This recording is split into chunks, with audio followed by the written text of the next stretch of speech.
So are you ready to receive the Word of God today? I feel the presence of the Lord in this place. Ephesians chapter 6, verses 10 to 12. Ephesians 6, 10 to 12. Na-miss niyo ba ako? Oo, na-miss ko kayo eh. Ephesians 6, verse 10 to 12. Finally, be strong in the Lord and in His mighty power. Put on the full armor of God that you can take your stand against the devil's schemes. For our struggle is not against flesh and blood, but against rulers, authorities, and against powers of this dark world, and against the spiritual forces of evil in the heavenly realm. So sinasabi ni Apostle Paul, isuot daw po natin ang baluti, ang full armor of God, sapagkat ang struggle natin ay hindi flesh and blood. And after this verse, in verse 12, in-enumerate po sa atin ni Apostle Paul, ano-ano ang mga parte ng armor of God. As you can see on the screen, ito po yung Roman armor na sinusuot ng mga Roman soldiers, at bawat parte po na ito ay binigyan ni Apostle Paul ng specific illustration na kung ito raw po ay spiritually isusuot natin, this could help us succeed sa lahat ng mga atake ng kaaway. Una niyang dinetermine yung belt na nagsisimbolize ng katotohanan. Sunod, yung breastplate na nagsisimbolize ng righteousness. And then yung sapatos na nagsisimbolize ng peace. Yung shield na sumisimbolo sa faith. Yung helmet na sumisimbolo sa salvation. And yung word of God na sumisimbolo, yung sword na sumisimbolo sa word of God. 6 na weapon, physical, tangible, pero yung pinaka-importante, yung 7th weapon is the weapon of prayer. At sinabi po ni Apostle Paul na kung tangan-tangan po natin ang baluti na ito, we can defend ourselves from all the schemes of the enemy. So sa first installment po ng ating brand new series, Under Attack, we are going to talk about on this subject, the battle is the Lord's. Amen? Sabihin nyo nga sa katabi nyo dyan, the battle is the Lord's. Tayo po bilang mga Kristiyano ay namumuhay sa dalawang realidad. Visible at invisible. Hindi lahat ng bagay nahahawakan o nakikita natin, pero hindi porket invisible ay hindi na totoo. Lahat ng tao ay dumadaan sa mga visible problem. Stress, kasakitan, relationship issue, broken relationship. Mga physical, tangible problem. Pero hindi porket wala kang nakikitang spiritual influence behind it, ay hindi ibig sabihin na walang may pakana nito. Naniniwala po ko that in most cases, many Christians are actually under attack. Your finances could be under attack. Your marriage could be under attack. Your confidence could be under attack because you could be cold but not confident. Yung ating personal life could be under attack. Ang ating simbahan could be under attack. Ang ating relationship sa isa't isa could be under attack.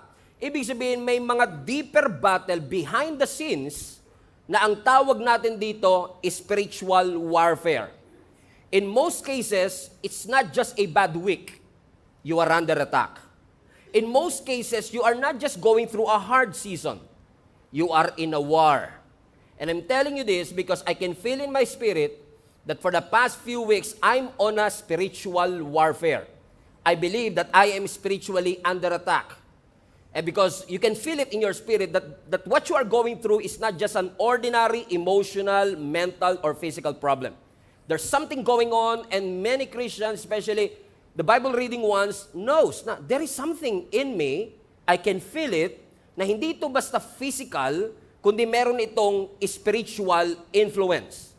Because as a Christian, ang gusto ng kaaway, wasakin ang inyong pagsasama bilang mag-asawa.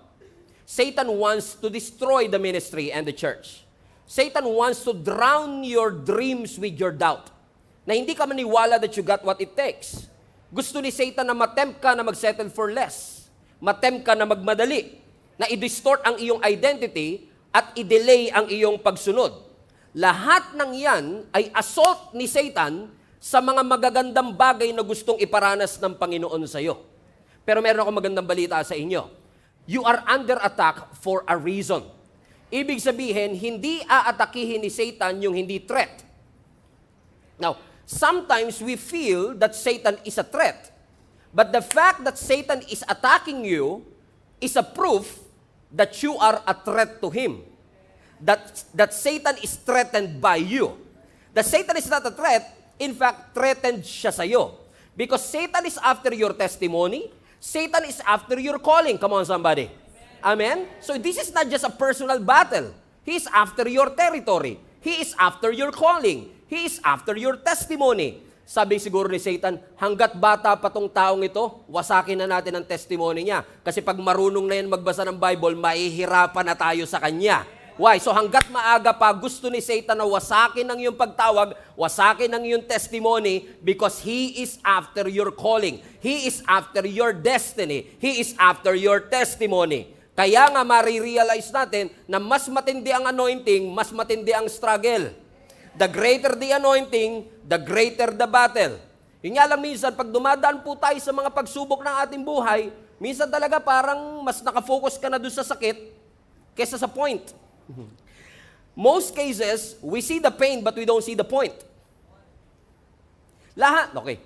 Ang pain, ayaw natin kung walang purpose. It doesn't make sense to us. Right?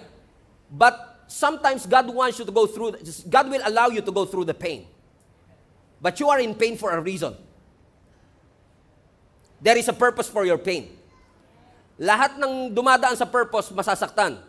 Pero lahat ng sakit, meron din purpose. Amen? Sometimes you don't see it yet. You cannot comprehend it yet because you're so focused on the pain. Ang sakit, na broken heart ako. Ang sakit, nalugi ang aming negosyo. Ang sakit, natanggal ako sa trabaho. We're so focused on the pain, we don't see the point. But you have to understand, you are not in pain na inalaw ng Lord yan na walang, no. You are in pain for a reason. And when you realize that you are in pain for a reason, sasabihin mo kay Lord, sige na nga Lord, kung may rason to, sige ba, saktan mo na ako Lord. Amen? Kasi alimbawa, pag sinampal ka, habang natutulog ka kunwari, sinampal ka, paka! Diba? Paggising mo, galit ka dyan eh. Willing ka mag-start ng gera sa buong mundo eh. Diba? Because bakit mo ako sasampalin? Pero kung in-explain sa'yo ng sumampal sa'yo, kaya kita sinampal, may ahas kasi sa mukha mo eh. Amen? Now, the pain makes sense. Okay lang. Kasi yung pain na yon magliligtas pala sa akin. Nagigas yung mga kapatid? Hindi lang natin gusto ang pain pag walang rason.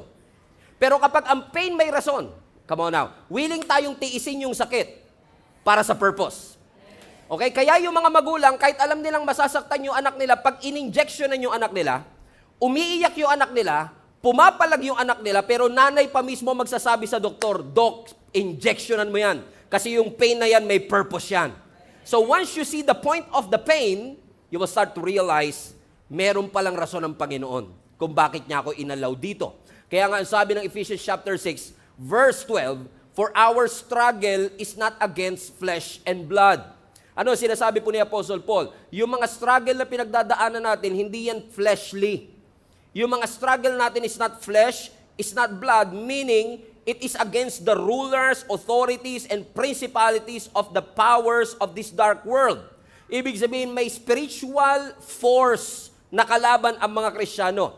Ibig sabihin, yung battle natin, invisible, at yung battle, intense. So, hindi porket hindi mo nakikita, hindi siya totoo. Okay. Naalala niyo po si Jesus Christ? Kasama ang kanyang mga disciple, nung tumatawid po sila ng Sea of Galilee.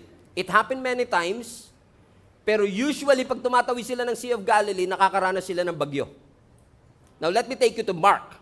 Ang sabi ng scripture, habang nasa gitna yung barko o yung bangka ng Sea of Galilee, watch this. Ang sabi ng scripture, a great wind arose. So dahil daw po dumaan sila sa matinding bagyo, nakita nyo na yung wave, okay? Dumating sila sa matinding bagyo, meron daw pong hangin na nag-arise. Okay? Pagkatapos na yung hangin ay nag-arise, yung hangin nagdulot ng waves. Okay? Now, yung waves humampas sa bangka, yung waves tinulak yung tubig para mapunta sa loob ng bangka. So may wind, may waves, may paghampas sa bangka. Gets? Yung wind, invisible. Hindi mo nakikita, naaamoy mo minsan,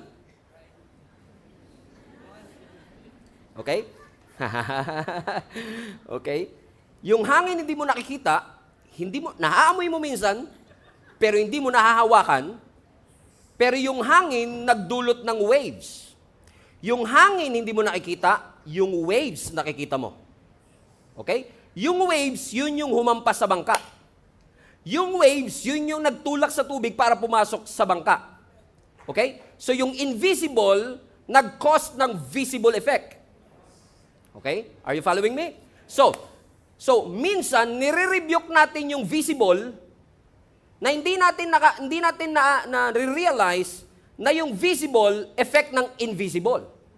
Kaya balik mo yung waves, anak. Minsan, pag dumarating ang mga waves, nire-rebuke natin ang waves. Huminto ka. Hihinto ang visible, pero hanggat may invisible, babalik lang to. Kaya maraming Christian nagtataka, bakit ganon? Nirebuke ko na, paulit-ulit pa rin ako sa cycle. Kasi ang nirebuke mo yung waves, hindi mo nirebuke yung wind. Pero once na huminto ang wind, automatic hihinto ang waves. Come on now. So as long as, we have to understand, may mga spiritual invisible force na pwedeng magdulot ng sakit. At minsan nire-rebuke natin yung sakit, pero hindi natin nire-rebuke yung influence behind that sickness.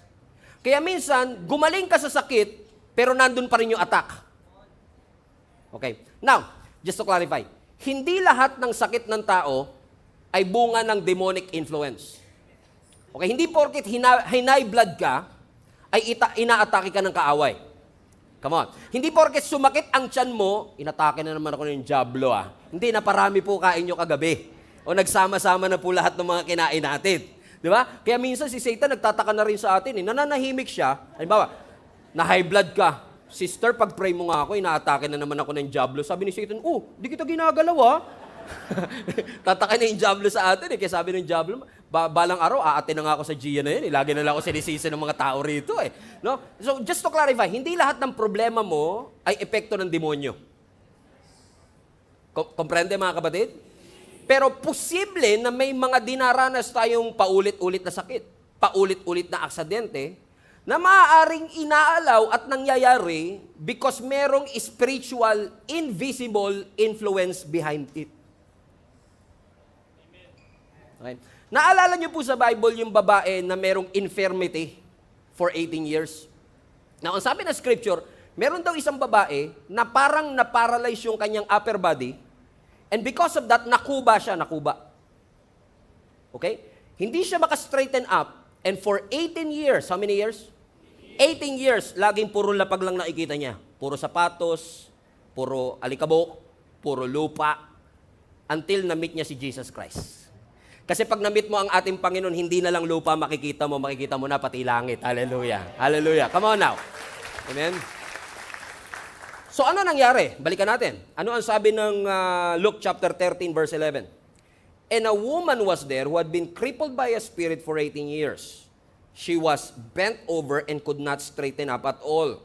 So when Jesus saw her, he called her forward and said to her, Woman, thou art loosed. You are set free from your infirmity. Verse 13, then Jesus put his hands on her, and immediately she straightened up and praised God. What a beautiful story, isn't it? So once again, meron daw isang babae na crippled, bent over, may sakit, so ibig sabihin, pwede mong ipag-pray na pagalingin ni Lord, correct? But watch this, balikan natin yung verse anak. Okay, sa verse 12. Pero may reason yung kanyang crippledness.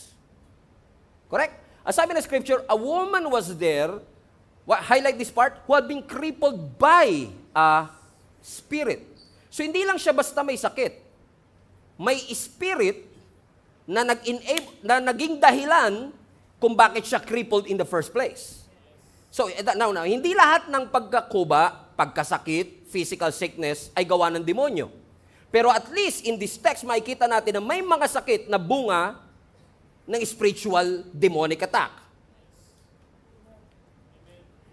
Okay. Nasusundan nyo naman siguro po ako, no? Okay. Kilala nyo yung mother-in-law ni Peter? Yung nagkalagnat? Sino sa inyo nagkalagnat? O may lagnat ngayon? Okay, para sa inyo to. Yung mother-in-law ni Peter, nagkalagnat. lumapit kay Jesus Christ. Ayun gusto ko sa ating Panginoon, mula lagnat hanggang cancer, na walang imposible sa ating Panginoon. Amen? So sabi ng Scripture, merong mother-in-law si Peter na lumapit kay Jesus Christ, mataas ang kanyang lagnat. Buksan natin ang Luke chapter 4, verse 38 to 39. So Jesus left the synagogue and went to the home of Simon. Now Simon's mother-in-law was suffering from a high fever. So si Simon, si Peter yan. And they asked Jesus to help her. Verse 39. So Jesus bent over her and rebuked the fever, and it left her. She got up at once and began to wait on them. Now that's interesting to me, kasi ang lagnat, hindi mo nire-rebuke. Highlight that part. Hindi mo siya nire-rebuke. Usually, ang lagnat, iniinuman ng Biogesic, Bioflu. Iniinuman ng paracetamol. Correct? Pero it's interesting that Jesus, instead of saying, be healed, pwede bang sabihin ni Jesus Christ, be healed? Gagaling? Yes. Why would he rebuke it? Now, I find that interesting. It fascinates me. So I look for the Greek dictionary. And guess what? When I look at the Greek word of the word rebuke, ang Greek word niya, show it to them, epitimao. Everybody say epitimao. Anong ibig sabihin ng epitimao? Ang epitimao, mga kapatid, is the same Greek word na ginamit kung saan nirebuke ni Lord ang storm at ang demons. So, hindi lahat ng lagnat, demonic attack. Pero at least sa case na ito, alam natin na yung specific na fever na ito ay hindi lang basta resulta ng infection, kundi ang fever na ito hindi lang basta resulta ng immune system natin to defend our bodies, kundi yung lagnat na ito is heavily influenced by a spiritual attack. So ibig sabihin, Jesus had that discernment na hindi niya lang sinabing gumaling ka, nakita ng ating Panginoon na itong fever na ito requires a spiritual confrontation. And that's what He did. At nung nakita ng ating Panginoong Hesus na kailangan ng spiritual confrontation, that's exactly what Jesus did. So sabi ni Jesus, lumayas ka sa pangalan ni Jesus. Amen? Which only proves, hindi pa rin kayo convinced, si Job. Right? Si Job have been through different struggles, sickness and pain. Sino may pakana? Is it because of his disobedience? No. Is it because of his unrighteousness? No. Ang sabi ng Scripture, siya ang pinaka-righteous. But kung sino pa yung pinaka-righteous, yung pa yung namatayan ng anak, yung pa yung nawala ng kabuhayan, yun pa yung nagkasakit. No, because that affliction ay bunga ng testing at parusa ng kaaway. So, merong may pakana. Do you get what I mean, mga kapatid? So, ibig sabihin, posible na dumaraan tayo sa mga struggles and sickness and pain na hindi epekto ng paglaban ng ating immune system, kundi posible that we are under attack. That what we are fighting, mga kapatid, is more than just a chaotic incident. Hindi lang po basta magulo ang buhay. Posibleng ginulo talaga ang iyong buhay. Merong force at merong strategy na ginagamit ang kaaway to bring you down, to distract you to the things that God wants in your life. Because Satan wants deception, Satan wants destruction with an I, Satan wants destruction with an E, Satan wants to distract you of the things that God wants for you to experience. At papasok si Satan sa atin gamit ang kasinungalingan, gamit ang deception, gamit ang temptation. So we don't allow Satan na mangyari ito. We don't allow him. Don't give him the luxury na nakikita tayo, na natitempt tayo at dinadaya tayo and we're not doing anything. Yes, we are under attack, pero hindi naman ibig sabihin kailangan nating matalo. Nararanasan nyo ba minsan yung mga kapatid that you felt like you're missing your joy? It was there before. Ano ba yun? Nandun yung joy mo before when you come to church. You're always excited. Then, for some reason, you don't know, ba't nawala bigla? I mean, you have that peace before, right? Kahit may problema at wala kang pera, di ba't laging masaya? Ganyan nga ang buhay ko na kay Jesus, laging may galak sa tuwina. You're always happy kahit wala kang pera, masaya ka, and you always have that peace. Ngayon, nagigising ka every 3 a.m. and you don't know why. You can't even sleep for 5 or 6 hours, more than 5 or 6 hours. There's something in you. You feel like, I'm missing my peace. Some of you are passionate. Were passionate before. The passion is off the roof. Grabe yung passion mo pagdating sa paglilingkod sa Panginoon. And hindi, pagka tinatanong mo sarili mo, hindi ko rin alam kung paano nawala. It's just gone. Right? Or maybe you are in a ministry or a team in your company and you can always feel the spirit of unity in there. And laging may unity, lagi kayong one accord, you always do everything in one spirit, and then all of a sudden what happened? I don't know. Bigla na lang nawala yung unity. And every time mawawala yung mga bagay na ipinangako ng Panginoon na dapat meron sa atin, like joy and peace, always ask the question, why? Ba't siya biglang nawala? Wag mong basta lang tanggapin na wala kang joy sa paglilingkod. Wag mong basta tanggapin na wala kang peace sa iyong Christian life. It doesn't, God bled and died for you to have a peaceful, abundant life. So wag kang papayag na walang peace. So kung walang peace, why? Bakit wala? Bakit walang joy? Now, when we lose our joy, when we lose our peace, when we lose that unity or passion, it could mean two things. Number one, either nawala mo siya, or ninakaw siya. Nawawala ba talaga yung joy? Pastor, yes. For example, in Revelations chapter 2 verse 4, no? Kinonfront ng ating Panginoon ng isang simbahan na sabi niya, this is what I am against you. You have lost your first love. You have lost your first love. So, mahal mo, nandun yung love mo kay Lord, and then all of a sudden, it's gone. You lost it. Pero good news yung nawala. Kasi pag nawala, mahanap mo pa. So, ano sabi ng Panginoon? Okay, you lost your first love. Verse 5, ang sabi ng verse 5, but remember where you have fallen. So, ang susi para mahanap mo yung nawala, alalahanin mo kung saan nahulog. Trace back. Balikan mo yung lahat ng nangyari. Saan nga ba ako nagkamali? Ano yung mga bagay na ginawa ko na nawala? Hindi kasi pala ako lagi na nakaka-attend ng church. Pagkagising ko ng umaga, cellphone agad ang binubuksan ko, hindi salita niya. I don't pray as often as I had before. So, when you trace it back, nakikita mo, kaya siya namula because of my negligence and laziness. Kaya sabi ng Panginoon, you can trace it back. You will remember. Alalahanin mo kung saan mo siya nahulog. Paano kung hindi nawala? Paano kung ninakaw? Now, yan, pag ninakaw na, kahit anong alala mo, wala na yan, hindi mo na mababalik. Nawala na siya. Correct? At kapag may nawawala, o ninakaw for that matter, kapag yan ay ninakaw, hindi porket may presence ng magnanakaw, kailangan mo nang magpanakaw. Okay ba kayo? Okay. Hindi porket may magnanakaw, kailangan mo nang magpanakaw. In fact, pwede ngayon, may magnanakaw tayo dito. Huwag ka titigil sa katabi. May magnanakaw, sino kaya eh? Okay? Posible, pero hindi porket may presence ng magnanakaw, kailangan mong magpanakaw. Kasi usually, ang mga magnanakaw, hindi yan kumakatok. Ang mga magnanakaw, naghahanap madalas siya ng opening. Minsan, may mga magnanakaw na wala naman sa agenda nila today. Wala namang gumising na, parang gusto ko magnakaw today. In most cases, wala naman silang intensyon magnakaw, pero may opening eh. May bago, Lord, salamat, answered prayer pala to. O kahit magnanakaw, nagpe-pray din yan eh. Wag sana ako mahuli. Diba? So as long as may opening, pwede kang manakawan. Spiritually speaking, ganun din mga kapatid. Yung presence ng enemy, di porket may kaaway, magpapatalo tayo.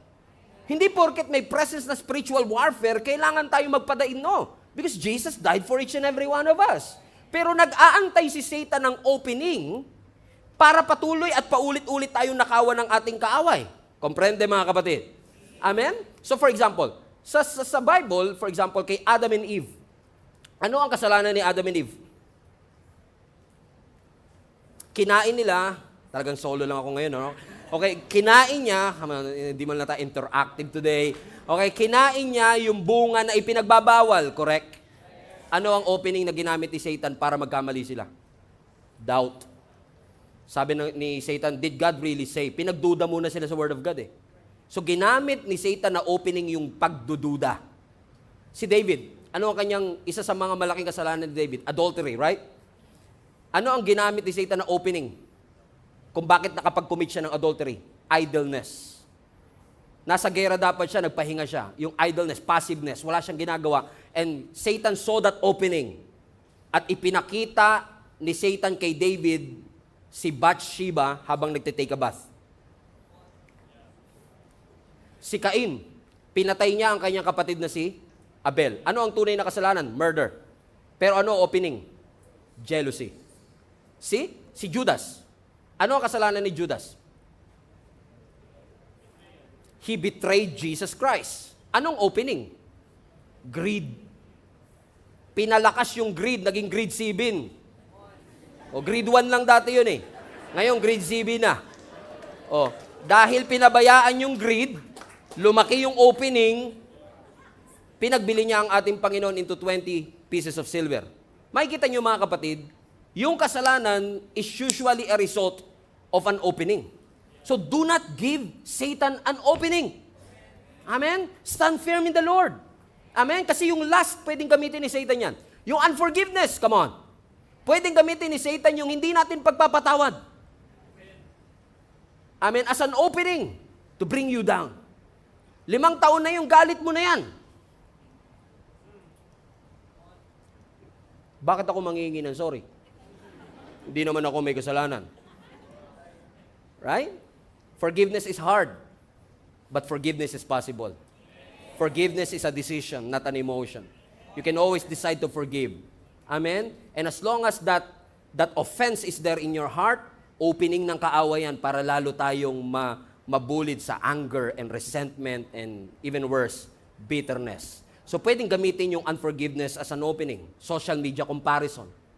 Keep on comparing yourself. Church hurt, lust, isolation. Ina-avoid mo ang sarili mo sa community. You don't always come to church as often as you can. Pride, busyness, materialism, and even gambling. Now, can I talk about gambling for a second? Okay? Gusto ko lang maglaan tayo ng mga 2 hanggang 3 minuto. Pag-usapan lang natin ang pagsusugal ng konti kasi napakaraming Pilipino nowadays ang lulong sa sugal. And how do I know? Every single day nakaka-resibo kami ng prayer request. Pag-pray nyo po kami, baon kami sa utang kasi dahil sa sugal. So commercial muna tayo, 2 to 3 minutes. Shall we? Nothing beats a J2 holiday. Right now, you can save up to 50 pounds per person. Okay. Everybody say gambling. Now, ang pagsusugal po ay nakaka-addict at ang pagsusugal ay nakakawasak. Hindi lang ng personal na puso, kundi ng buhay. Kapag sinasabi natin, Pastor, ang pagsusugal naman is just a game. No, it's more than just a game. It's a heart issue. Bakit? Ipinopromote po ng pagsusugal yung greediness. And every time we gamble, pakiramdaman natin laro lang siya, every time magsusugal tayo, yan po'y senyales ng kawalan natin ng tiwala na ang Diyos magpo-provide ng ating pangangailangan. Yung bagay, yung resources, yung pera na ipinagkatiwala ng Diyos sana sa iyo, you are trying to put your hope and confidence sa game of chance kesa sa Diyos. Ano ang sabi ng Bible? Trust the Lord your heart, trust the Lord your God with all your heart. It doesn't say trust the sweepstakes with all your heart. Hindi sinabing trust, ayoko ng pangalanan nyo online game, baka pag di nyo alam, curious pa kayo, laruin nyo, piso lang naman, magiging 5,000 daw. Okay? Okay? So trust the Lord with all your heart and lean not on your own understanding. And I've seen and I've known personally, marami po akong kilala personal, na mga maayos ang buhay, maganda ang mga trabaho, maraming na-invest na mga property na ngayon po ay baon sa utang. Nagsimula lang po sa panalo.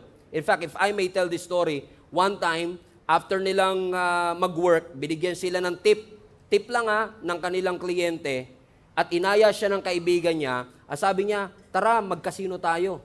Hindi tayo tataya ng pera natin, yung tinip sa atin, yun lang yung itataya natin. Alam mo, tinaya nila, nanalo sila. Dahil nanalo sila, nawili siya, ngayon ang problema niya, baon siya sa utang. Umiiyak, devastated, pati tuition fee ng anak niya, pinangsugal niya, pati mga kayamanan ng kanyang mga father and mother-in-law, naubos niya, walang kamalay-malay yung asawa niya, naubos na lahat ng pera nila sa bank account. So, hindi lang to basta laro. Nagsimula sa laro, naubos ang kanilang pera, nalamatan pa ang kanilang pamilya. Pag tinignan mo mga taong ito, hindi naman sila tamad, masisipag sila magtrabaho. Yun nga lang, because they are so addicted to it, nakita ni Satan yung opening, greed. Anong ginamit ni Satan? Yung billboard sa EDSA. Tumaya ka rito, 100 pesos lang. Oo nga, 100 pesos lang. Wala namang mawawala sa akin eh.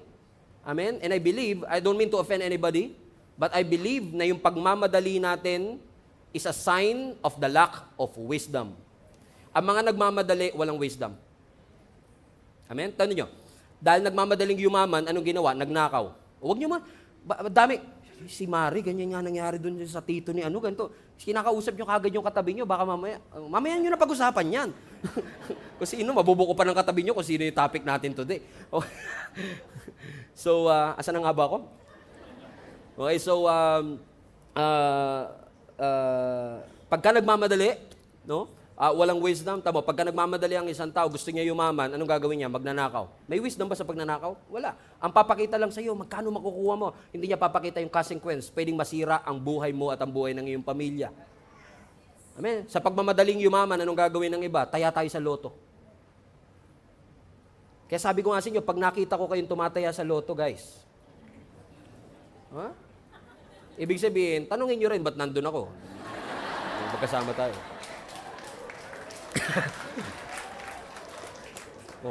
Di ba? Tataya, anong papakita sa atin ng media?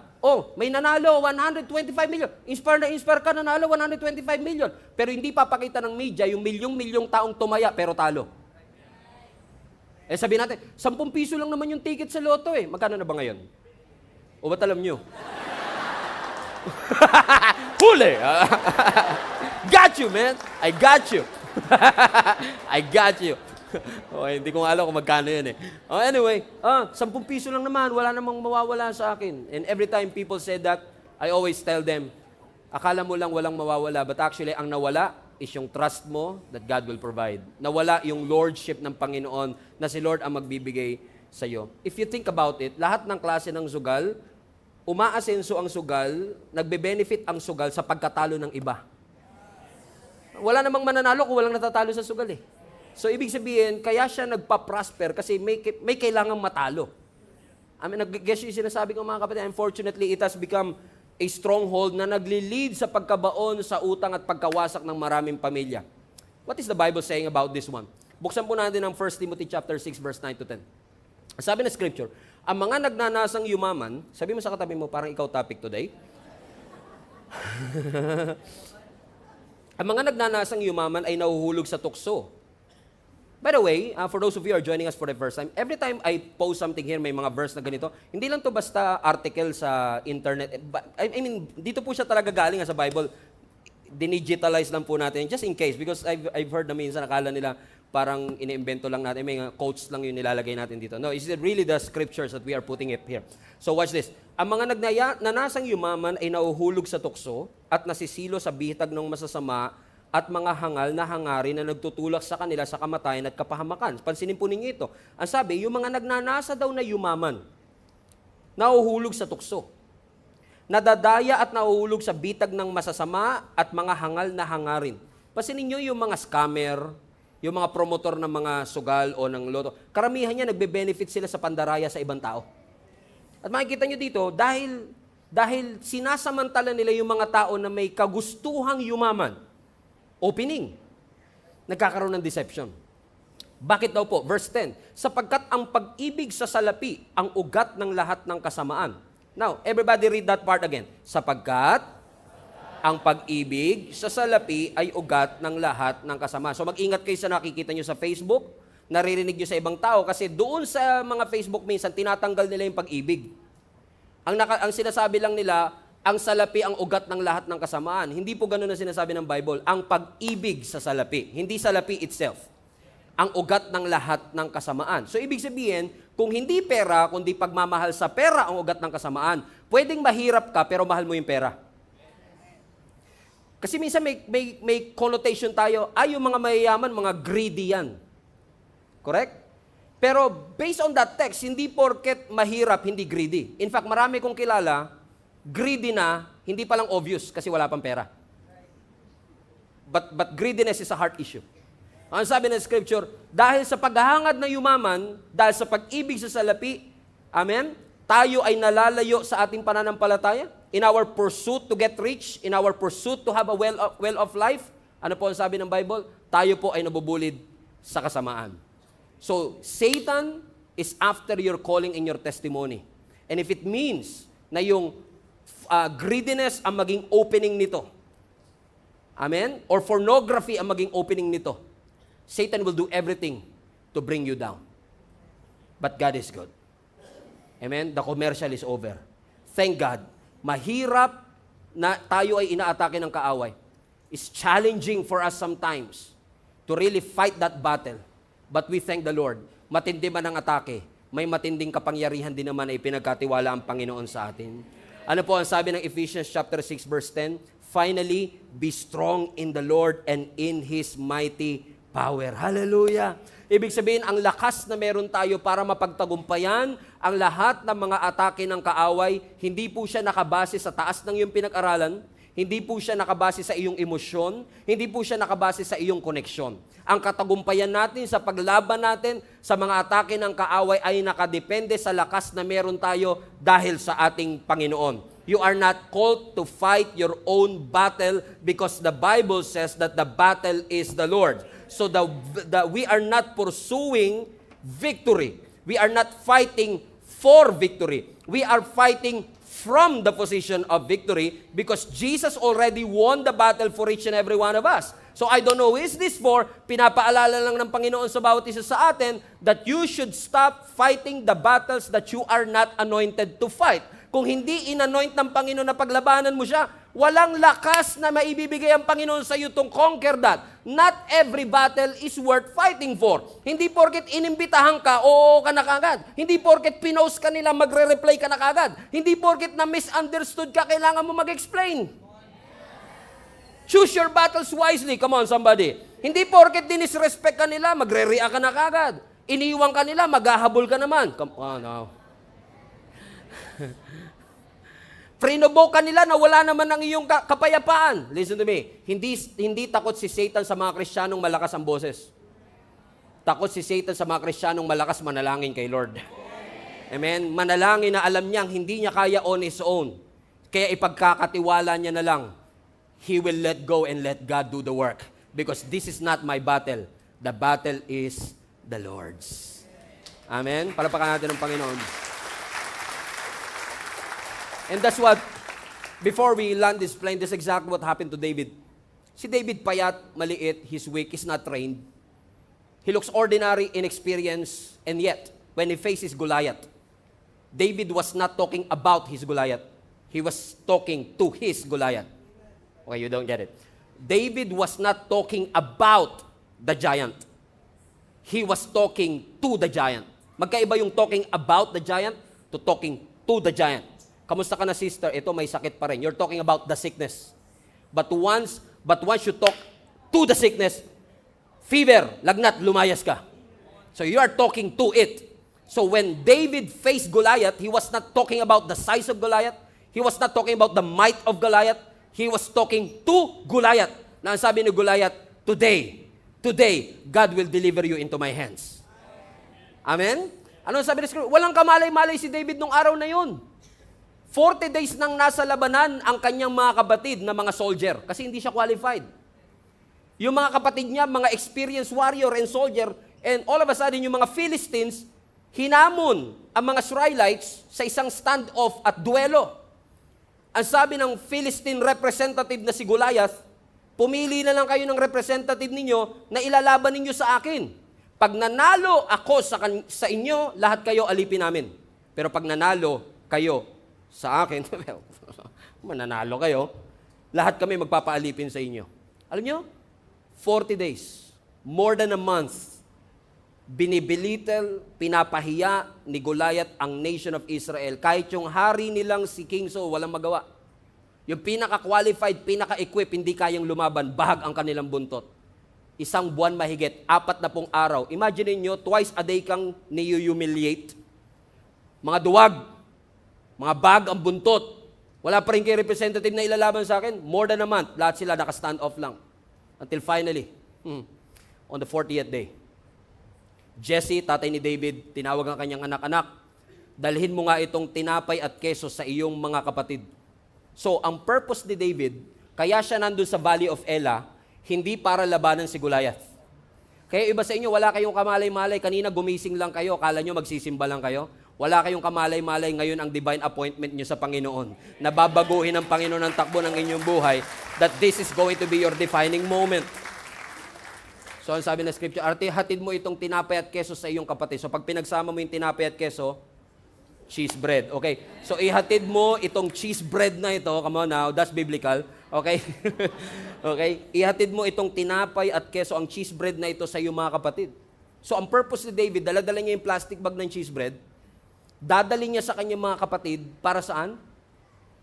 Para pagkain nila. Saktong-sakto, nung nandun si David sa Valley of Elah, muling naghamon si Goliath. Sabi, mga duwag, wala ba kayo ilalaban sa akin? Pumili kayo ng representative nyo na ilalaban sa akin. Or else, lahat kayo aalipinin namin. But this time, narinig ni David yung hamon. Nung narinig ni David yung hamon, sabi niya sa isang soldier, "Who is this uncircumcised Philistine that is mocking the armies of the living God? I will fight him." Sa Tagalog, sino itong support na ito na humahamon? Wala talaga, ganun talaga Tagalog. Ganun. Humahabon sa Diyos na buhay. Ako ang lalaban sa Kanya. Now, hindi ito nasa Bible, pero sabi siguro ng soldier, what? At saka, may hawak ka pang cheese bread dyan? Ano sinasabi mo, ang payat-payat mo, ang liit-liit mo, lalabanan mo yan? Almost 10 feet ang height niyan. Experienced warrior yan. Walang magawa. Dahil walang nagre-reply kay King Saul sa jobstreet.com. Si Saul kasi naglagay siya ng vacancy sa jobstreet.com. Sabi niya, wala kami representative na lalaban. Ito ang qualification. Kailangan experienced warrior ka. Kailangan may 2 valid IDs, college degree and everything. Dahil wala nag-a-apply, si David ang nag-apply. Buti na lang pinakita sa atin ni Scripture kung ano ang nangyari sa kanilang first job interview. So sa harap ni King Saul, sabi niya kay David, lalabanan mo si Goliath? Anong qualification mo? Well sir, ako po kasi ay shepherd, pastol po ako. Kapag yung mga sheep ko, yung mga tupa ko, inaatake ng mga leon o kaya ng oso, ipinagtatanggol ko po sila. Hinahawakan ko po sa ulo yung leon at kaya ko po siyang patayin gamit lang ang aking kamay. And by the way sir, ang expertise ko po, sling. So think about it.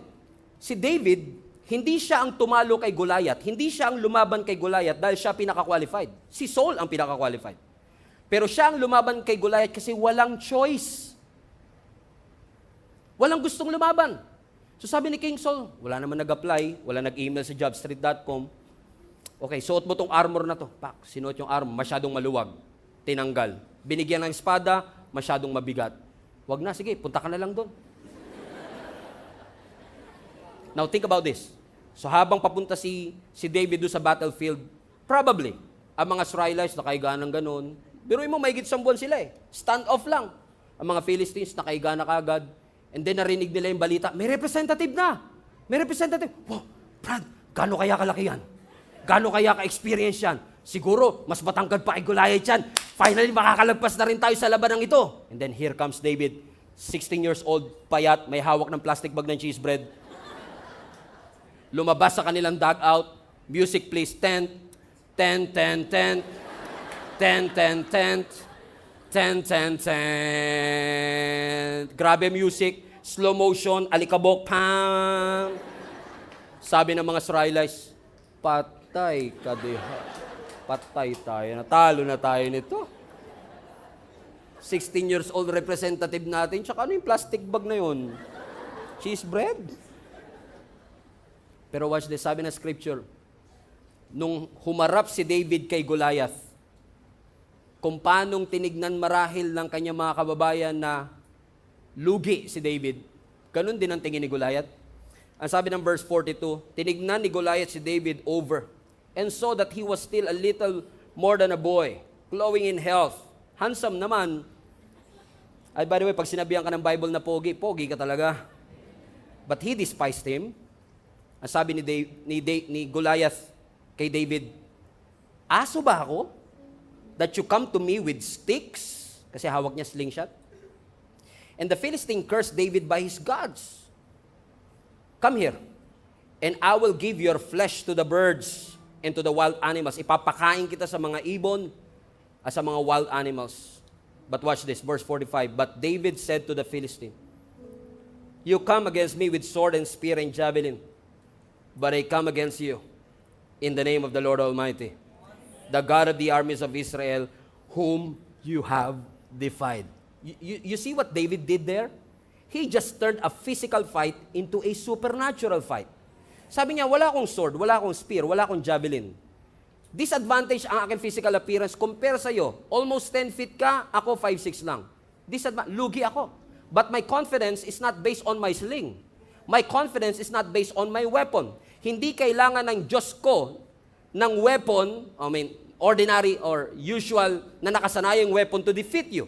God can use a stone, He can use a shout, He can use a raven, He can use a fish, He can use anything. Even my surrender, pwedeng gamitin ng Lord as a weapon to defeat my enemy.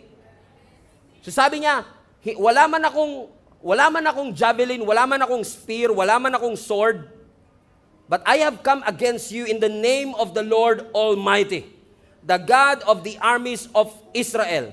I may look weak to you, ordinary, inexperienced to you. Na-confuse mo siguro yung youthfulness ko. Nakala mo porket youth mahina. Hindi lahat ng youth mahina. David may be young in age, but he is old in his faith. So when this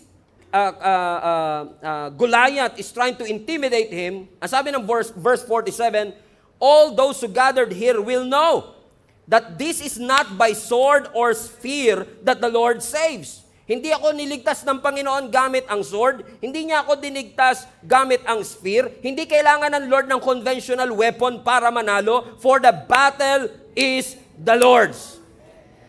What David is saying, now I love this part. Because when he said, who is this uncircumcised Philistine? That's what I call anointed audacity. What an audacity to say. Sino yan? Kasi mas kilala niya yung Diyos niya. You can see here the power shift. Ang sabi ni Goliath, nasa ng espada mo. Ang sabi ni Goliath, nasa ng spear mo. Ang sabi ni Goliath, nasa ng javelin mo. Ang sabi niya, wala ko niyan, pero meron akong Diyos.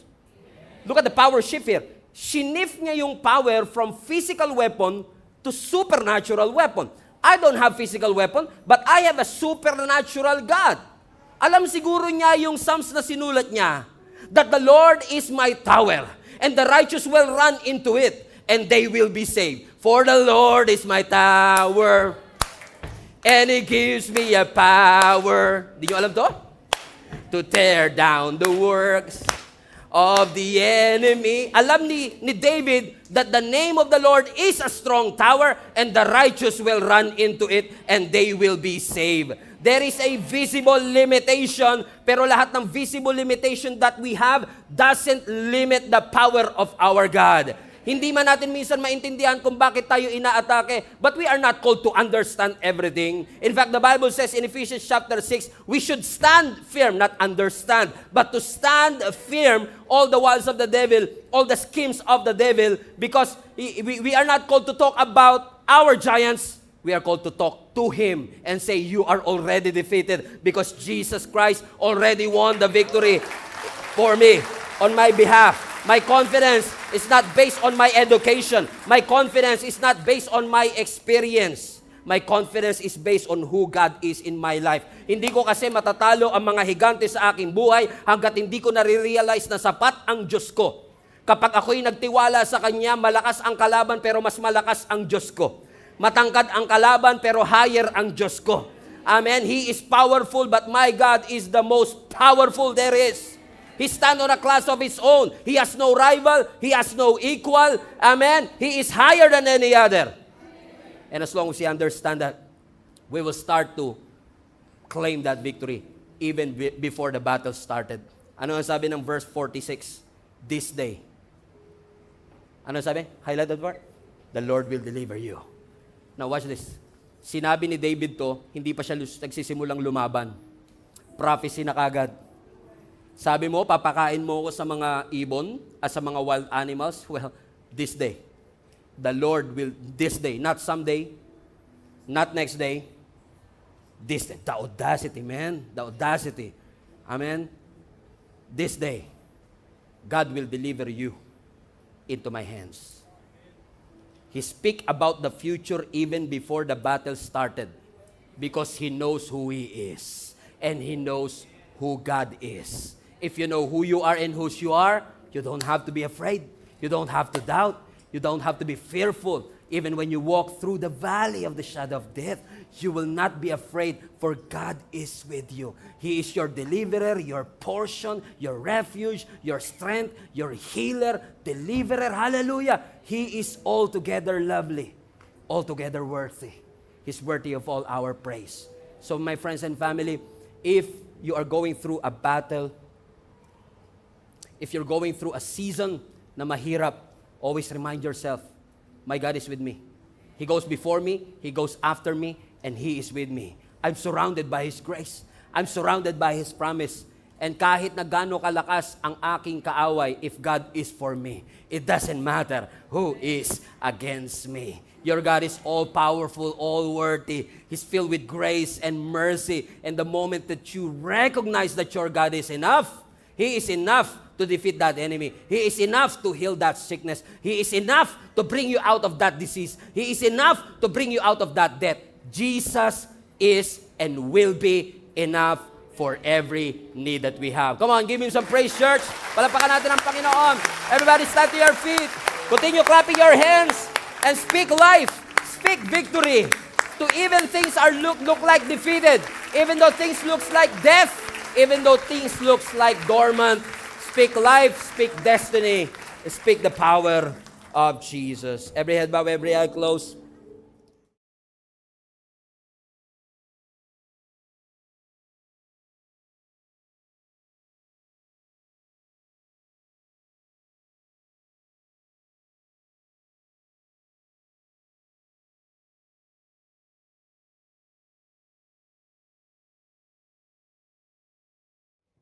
Week 1, we talk about fired up and fruitful. Week 2, we talk about masters of appearance. And on week 3, we are going to talk about on the subject, fire in my bones. Fire in my bones. Everybody say fire. Parang tunog power ah. Everybody say fire. Fire in my bones. Napansin po ba ninyo na yung mundong ginagalawan natin, we glorify hustle. We glorify business. Ang sukatan natin ng success o tagumpay, gaano ka ka-busy, gaano nakataas ang na-achieve mo sa buhay, gaano nakarami ang mga accomplishment mo, ang tropeyo, ang medalya na nakasabit sa mga wall ng ating bahay. Hindi naman po masama na tuparin natin at habulin natin ang mga pangarap natin. Hindi po masama na mag-set ka ng goal na pinagpe-pray mo sa Panginoon na yung goal na yon ma-reach mo. But sometimes, napansin niyo ho ba that in our pursuit to reach our dreams, and in our pursuit to reach our goal, something sacred is being pushed aside. Ulitin ko, sa paghahangad minsan natin na matupad po natin ang ating mga pangarap, at minsan sa paghahangad po natin na matupad po natin ang mga goal na sinet natin, lalo nitong 2025, unfortunately, yung isang bagay na sacred ang atin pong isinasantabi. That we are too busy trying to accomplish the dreams and the goals that we have in our heart, but we have neglected the place of God in our life. And listen to me, church. Kapag po sa kakapurso natin ang ating pangarap, nakalimutan po natin ang lugar ng Diyos sa ating buhay, ang laging ending po niyan, frustration at disappointment. Okay, hindi yata masyado nag-guess ang katabi mo. Re-rephrase ko. Kapag po tayo, pinupurso natin ang ating mga pangarap, pinupurso natin ang ating mga goal na hindi po masama. Pero sa pagpupurso po natin ang pangarap natin, ito po, ang nagiging cause po nito ay isinasantabi natin ang lugar ng Panginoon sa ating buhay, ang laging ending po niyan, disappointment and frustration. Mangyayari sa atin yung nangyari sa unang disciple. Naalala po ninyo, yung first disciple, si Peter, saka si James, they are catching fish all night, but they caught nothing. Kung ipa-paraphrase ko sa 2025, ilang taong ka nagtrabaho, wala ka pa rin naiipon. Punong-puno ka ng kapaguran, you are trying to make it to the other side, but unfortunately, you cannot see any progress in your life. Huwag kayo maingay ha, para lang to sa katabi mo.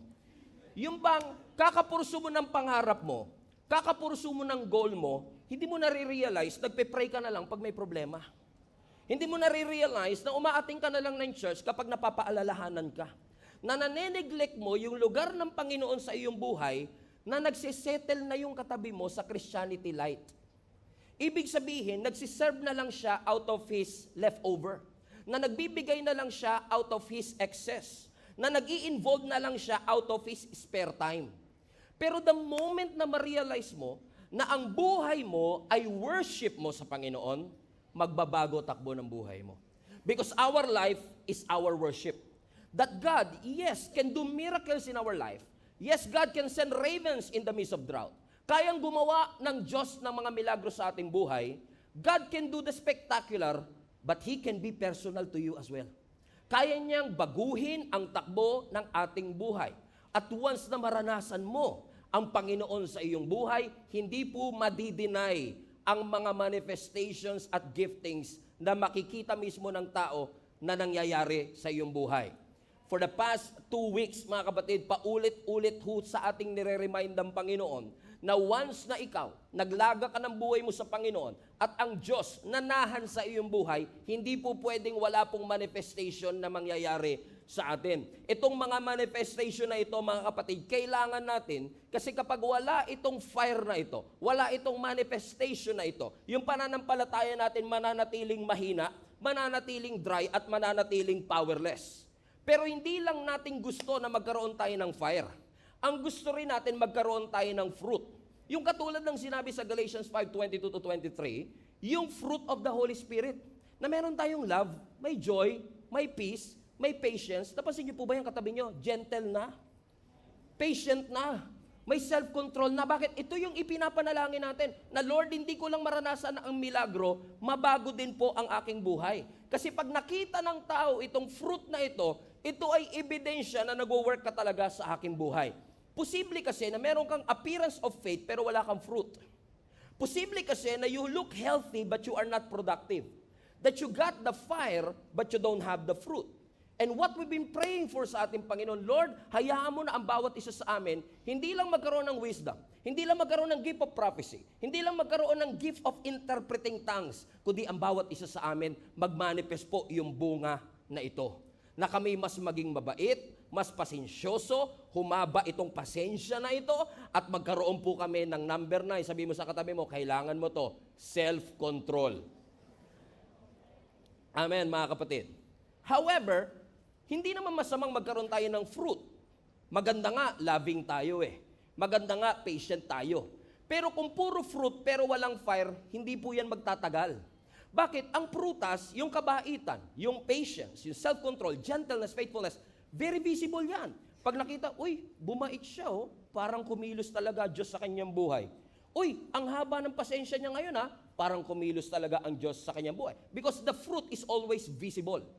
Pero ang fire, invisible. Pero essential. Kasi sa fire na yun, kumikilos ang Panginoon sa iyo in private. Through our Read Your Bible First Challenge. Sino sa inyo natapos nyo 21 days with the grace of God? Come on now! Lahat ng mga finisher ng Read Your Bible Challenge, ako grabe, transformative. Ako mismo, I've been a pastor of the church for 12 years, serving the Lord for 25 years, but that 21-day challenge of Read Your Bible, it transformed my life. Gawin na kaya natin 21 years.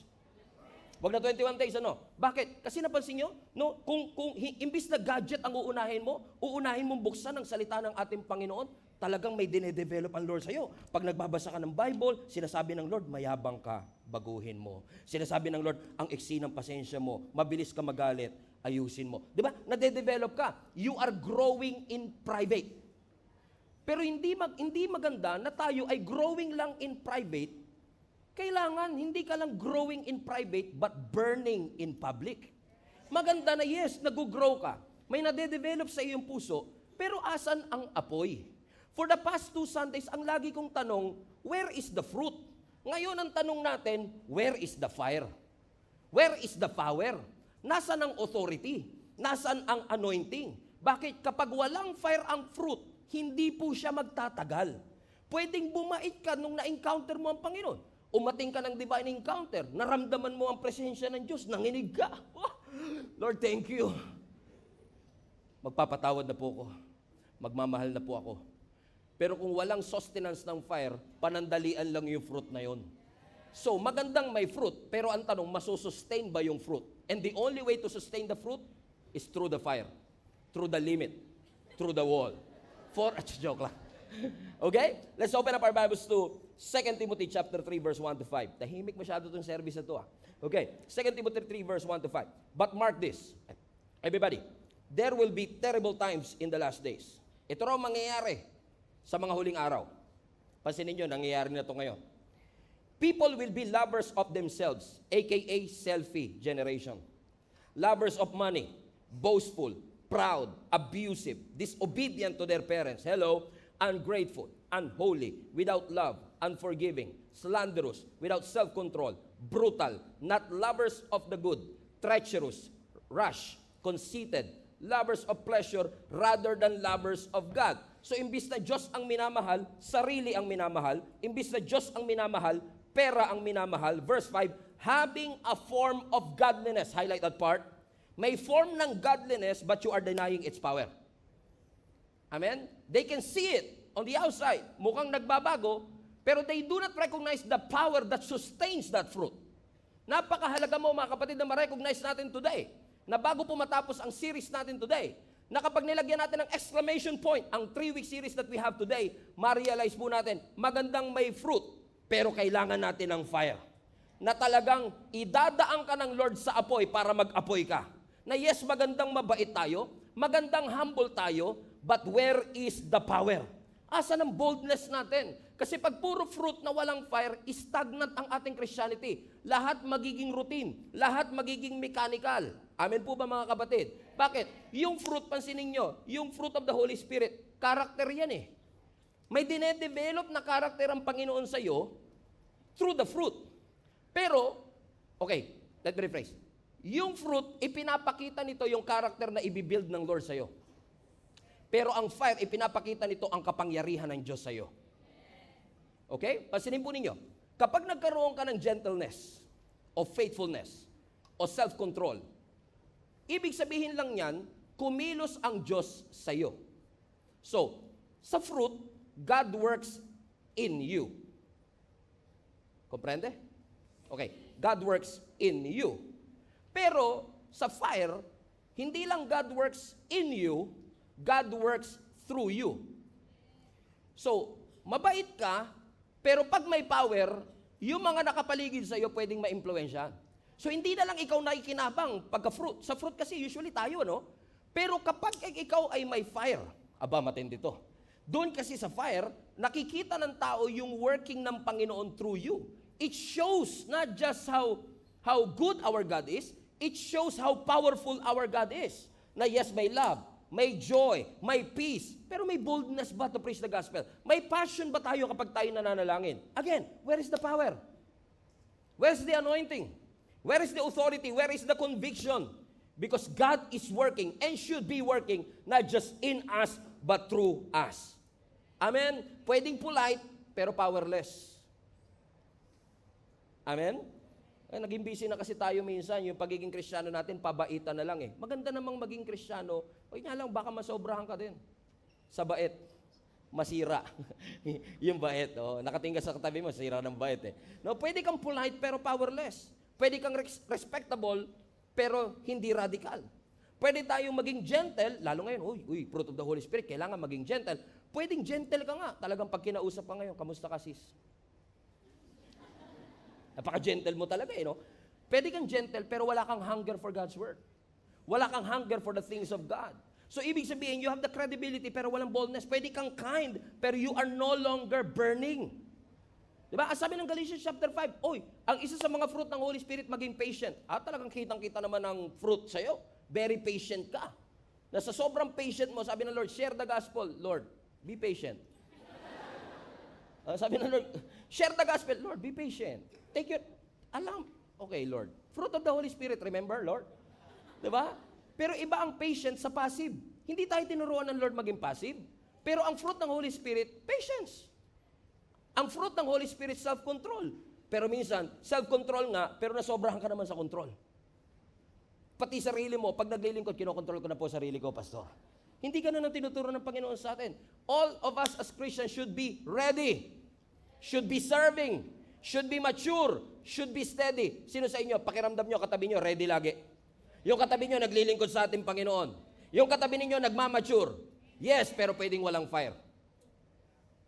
Amen? Nawala yung passion, nawala yung gana, at alam mong ikaw kinakausap ng Panginoon. Kasi for 30 years that you've been a Christian, amen, you've been a Christian for 30 years. You've been attending the church for 30 years. Pero you realize that everything is a routine. Everything is mechanical. You are attending the church but there's no excitement anymore. Alam mo na kung kailan tataas ang kamay mo, kailan bababa ang kamay mo, alam mo kung kailan tatayo, kung kailan uupo. Everything is scripted. Everything is mechanical. Nai-excite ka na lang after pero hindi ka excited before. Come on now. Na yung dating commitment mo for 30 years that you've been serving the Lord, ngayon you are struggling to commit yourself to attend all Sundays of the month. You know it. There's something wrong. May fruit. Kita ang pagbabago sa ating buhay pero walang fire sa ating buhay. Magandang may fire. Halimbawa, Sunday, kinanta natin, Yeshua, Lord. Talagang kumanta ka, naramdaman mo presensya ng Diyos. Tayo pa naman mga Kristyano, kilala tayo, nanginginig lagi tayo eh. Di ba? Pag worship, talagang nanginginig. Patay.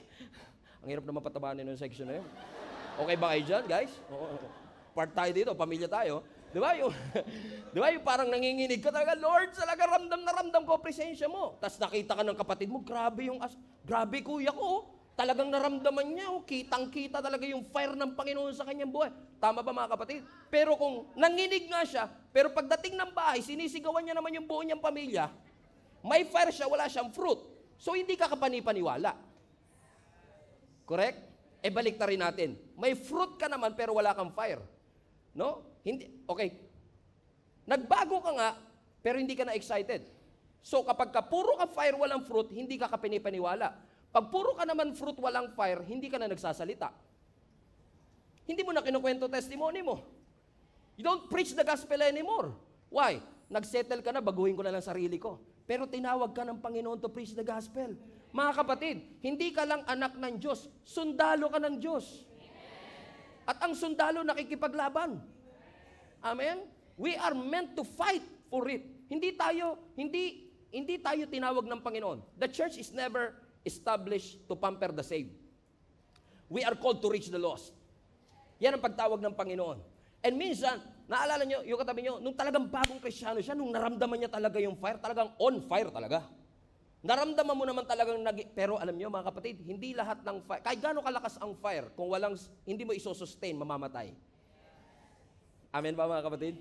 Naalala ko nung many years ago, nagpunta kami sa Zambales. Meron diyang isla, tawag Putipot eh.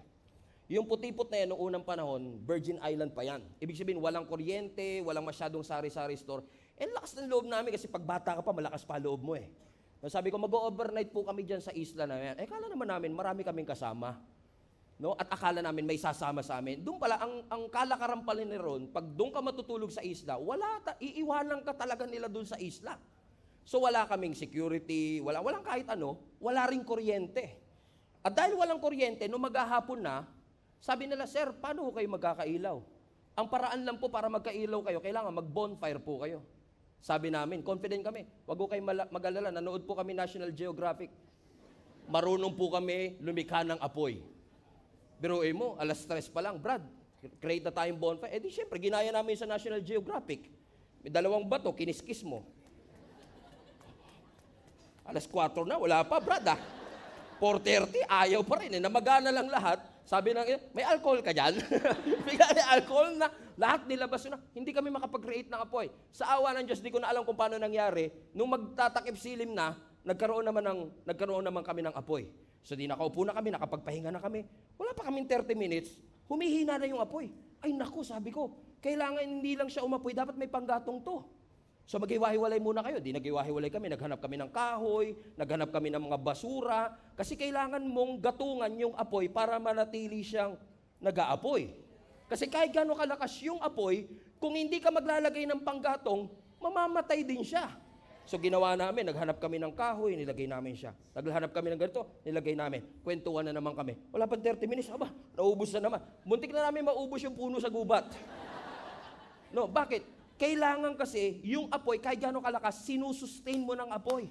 Kahit gano'ng ka-on fire nung na-experience mo ang ating Panginoon, kung hindi mo gagatungan yung apoy na binigay ng Diyos sa'yo, kahit mabait ka, kung walang apoy, mabait ka lang na Christian pero walang power. Naunawaan niyo mga kapatid? So ano mga panggatong namin? Pag nakita mo, naku, nanghihina na pananampalataya ko, attend ako ng Sunday service regularly. Yung growth track, tapusin ko nga itong growth track na to. Atin ako ng link up. Alam niyo kung bakit kailangan umatin ng link up? Kasi para mag-apoy ka, kailangan paligiran mo ang sarili mo ng mga on fire din na tao.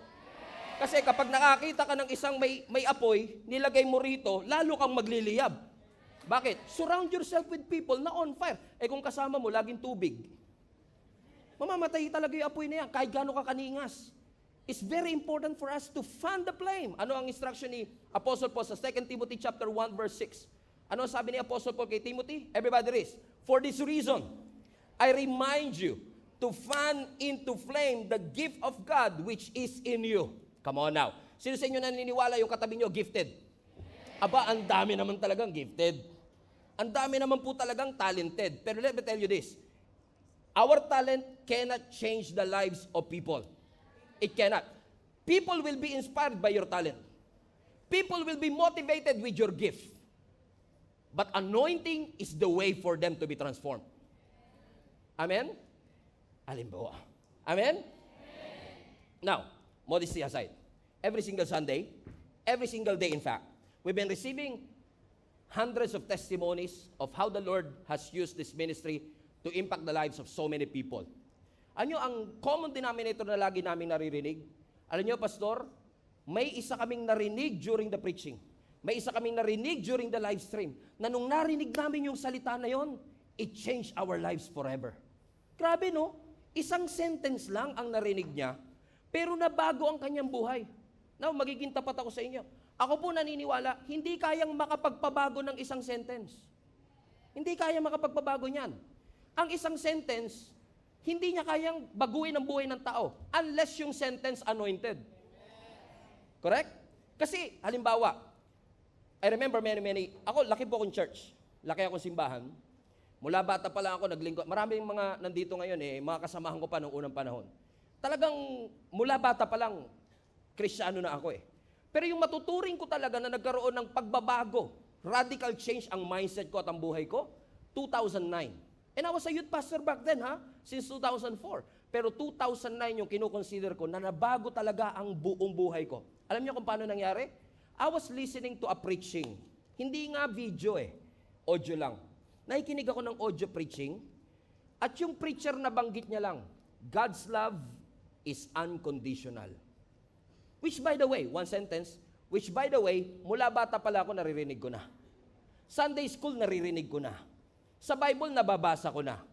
Pero anong meron sa araw na yon na nung narinig ko siya, parang lagi kong naririnig yung sentence pero nakapagpabago yung sentence na yun ng buhay ko. Bakit? Hindi ko sinasabing hindi anointed yun, pero naniniwala ako na yung sentence na narinig ko, yun ay inanoint ng Panginoon for such a time as this. And because I heard that one sentence, my life has changed forever. The way I speak, the way I preach, the way I live, the way I talk, lahat na bago, just by one sentence na nakikita nyo rin sa jeep. Nakikita nyo sa pader natin, pero hindi na babago buhay natin. Pero there is something about the anointing of God. Yung empowerment ng Lord. Kasi bakit? Nagsettle na kasi tayo. O yung Christian, improve mo naman buhay mo. Improve mo naman ang buhay mo. Improve. Maganda po ang improvement sa Christianity. Pero after ng improvement, dapat may empowerment. Hindi pwede puro improve lang tayo, puro improve, pero walang kapangyarihan ng banal na Espiritu. Kaya wala nang gigil sa paglilingkod. Walang passion sa paglilingkod. Wala na tayong gana pagdating sa gawain ng ating Panginoon. Huwag kayong mag-alala. Taga-ibang church po pinag-uusapan natin ngayon. Kasi mga taga-Gia Kamanaba, perfect kayo On fire kayo Ano sabi ni Apostle Paul ulit? For this reason, I remind you to what? To fan the flame. Amen? The fan into flame, the gift of God. So lahat may gift, pero hindi ibig sabihin lahat on fire. You could be talented and gifted, but not on fire. Now, kung titignan niyo ang context sa 2 Timothy verse 1:16, kaya niya sinabi yung first part na for this reason, is simply like this. Si Apostle Paul is an ordinary man na ginamit ng Lord for extraordinary things in the kingdom of God. In fact, si Apostle Paul ang itinuturing na greatest church planter in history. He was able to travel 7,000 miles just to preach the gospel without an airplane. Walang bus, walang jeep, walang grab, walang in-drive. 7,000 miles. And in the span of 14 years, he was able to plant 13 churches. My goodness. In 14 years without social media, 14 years without church building. He was able to plant 14 churches in 13 years. Bakit? Nung sinunod niya ang ating Panginoon, naging klaro ang purpose ng Panginoon sa kanyang buhay. Pero totoo nga talaga, pag sumusunod ka sa Panginoon, hahantingin ka talaga ng challenges. Pag sumusunod ka sa ating Panginoon, hahantingin ka talaga ng discouragement. Ano nangyari kay Apostle Paul? Sumunod na nga sa Panginoon, nakulong pa. At nung nasa kulungan siya, he was alone, he felt abandoned, he was aging na, ang tanda na ni Apostle Paul at this point nung sinusulat niya ang Timothy. In fact, kinukonsider ang 2 Timothy to be one of the last epistles that Apostle Paul wrote. Ibig sabihin, matanda na siya, malapit na siya sa kamatayan. So ibig sabihin, kung ano man ang laman ng 2 Timothy, last words na yon ni Apostle Paul. Tignan nyo to, ha? Sa last words ni Apostle Paul, nagsulat siya ng last words. Hindi niya sinulat, Lord, ba't naman ganito buhay ko? Ba't mo namang hinayaan akong nakulong? Naglingkod naman ako. Mahal naman kita, ba't nyo inaharayaan maghirap ako? Kasi kung ako yun, baka ganun sulat ko Because most of us, we are complaining about our circumstance, pero tingnan mo si Apostle Paul. Hindi niya sinusulat kung ano lagay niya. Nakakulong siya, he felt alone, No. Ang sinulat niya, ito ang tandaan ninyo. He is concerned about the church. Concerned siya sa estado ng pananampalataya ng mga Kristiyano. Kaya sabi niya, for this reason, since alam kong mahirap ang pagiging Kristiyano, you will go through challenges and difficulty. Hey guys, I remind you to fan into flame. Ano ibig sabihin? Paypayan nyo yung apoy para lalong mag-alab. Kasi gifted ka, pero yung fire na meron, mamamatay yan pagka dumang ka sa challenges. Kasi yung focus mo, mapofocus na saan? Problema. Challenges. May stress ka. At kapag na-stress ka, doon ka na nakafocus sa kinaka-stressan mo. Lalo pag pera. Alam nyo naman ang pera, ibang klase makapagpa-stress yan. Amen? Power? Okay? Di ba? Alam ni Apostle Paul, kaya sabi ni Apostle Paul, I remind you to fan into flame. Ibig sabihin, wag nyo lang antayin, kailan kaya mag-aapoy. Maging aggressive ka. You are a force. You should fight for your fire. Ipaglaban mo yung apoy na nilagay ng Panginoon sa iyo. Yes, magandang mabait tayo, but we are not just called to behave. We are called to advance the kingdom of God. Sundalo tayo Armed forces of the Lord. Hallelujah. Inarmahan, puwersa ng ating Panginoon. Tayong lahat ganun. Pasinin nyo, sa fruit, pag meron ka nung fruit of the Holy Spirit, lumalago ka? Yes. Nagmamature ka? Yes. Pero sa fire, ang nag-grow mission. Sa fire ang nagbe-benefit yung kaharian ng Panginoon. Bakit? We keep on advancing the kingdom of God.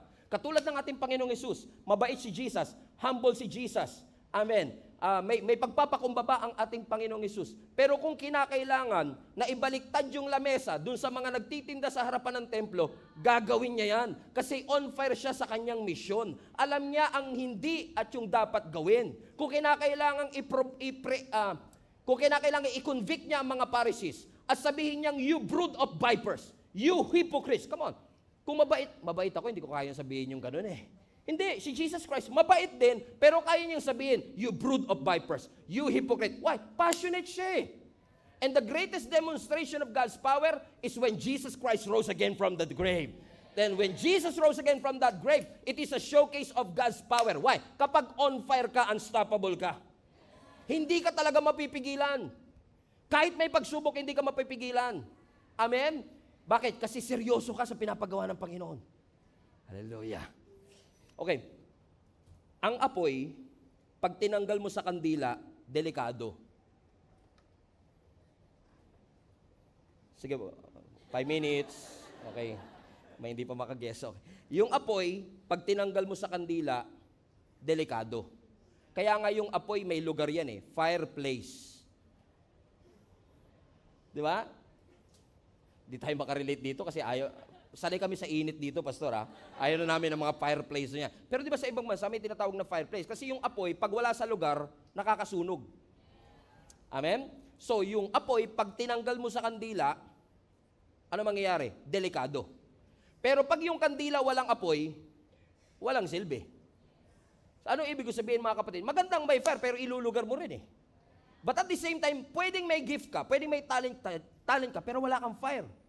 No wonder you're burnt out, stressed out. Wala kang gana sa paglilingkod mo sa ating Panginoon. Again, taga-ibang church po ito, hindi po kayo ito. Okay? Bakit? Kasi nandun yung gift, pero walang drive. Walang gana. Parang lagi kang hinahatak sa bitayan pag pupunta sa simbahan. Yung iba yon. Amen? Bakit? Pastor, mas priority ko ngayon ang pamilya ko. Dumadaan kami sa pagsubok. And all of this, masasabi ko, kung ako lang tatanungin nyo, valid naman eh. Kasi mahirap naman talagang sumamba sa Panginoon pag wala ka ng pamasahe pa uwi. Mahirap talaga yun. Naranasan ko yan eh. Mahirap siya. Pero, where will you put your focus on? Sa problema o sa solusyon? O suggestion ko kay Lord kayo tumingin. Kasi kapag on fire ka sa Panginoon, itetest si Satan gagawa ng paraan para hipan yan. Para diligan yan.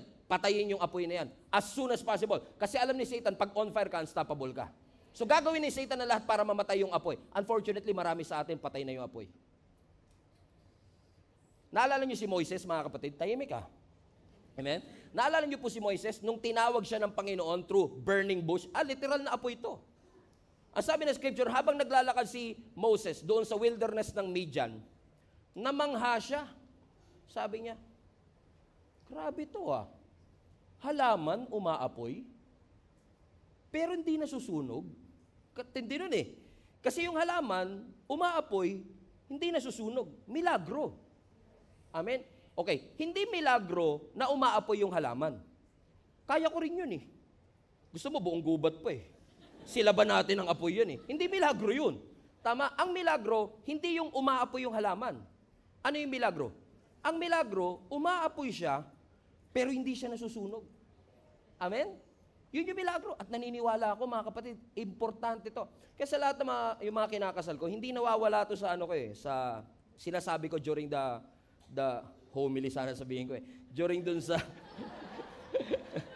parang iba yata yun Hindi siya nawawala sa message ko pag nagkakasal ako, sa sinasabi ganito. Pansinin ninyo, mga kapatid, pag ang magkasintahan, no, o ang mag-asawa, ilang buwan pa lang kasal, sweet na sweet. Walang nagtataka. Ba't ang sweet nyo? Walang nagtataka nun. Pagkabagong kasal kayo, nasa honeymoon stage, naiinis ka pa, ang sweet nyo naman. Bakit kayo na sweet? Hindi ka nagtataka. Normal yun eh. Normal sa nag-honeymoon ang sweet. Ang nakakapagtaka ganito, 35 years ng kasal, sweet pa rin. Yun yung parang namamangha ka, tinitignan mo. Grabe dumaan na sa pagsubok, sweet pa rin. Dumaan sa apoy, pero hindi nasunog. Yun yung nakakapagtaka. Kaya nung nakita ni Moses, teka lang, umaapoy, pero hindi nasusunog. Dumaan sa financial difficulty, nagsimba pa rin. Pinag-usapan na ng lahat, ginawa na ng kwento, nakangiti pa din. On fire pa rin siya. His back is against the wall, on fire pa rin siya. Grabe, alam ko kwento nito eh. Pero tingnan mo, ang tindi ng pinagdaanan sa buhay. On fire pa rin siya. Andun pa rin yung pangarap niya. Hindi pa rin nawawala yung drive niya. Hindi pa rin nawawala yun ang milagro. Yung dumaan ka na sa pagsubok, on fire ka pa din. Yung ginawa ni Satan ang lahat para pabagsakin ka, pero nanatili ka pa rin. Sabi nila, wala kang mararating, pero nagpatuloy ka at on fire ka pa rin.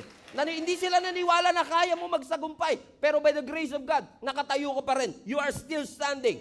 People are not listening to you, but you're still on fire. Nandun pa rin yung anointing, nandun pa rin yung drive, nandun pa rin yung passion, nandun pa rin yung gigil, yung bangis at kilabot ng paglilingkod natin sa ating Panginoon.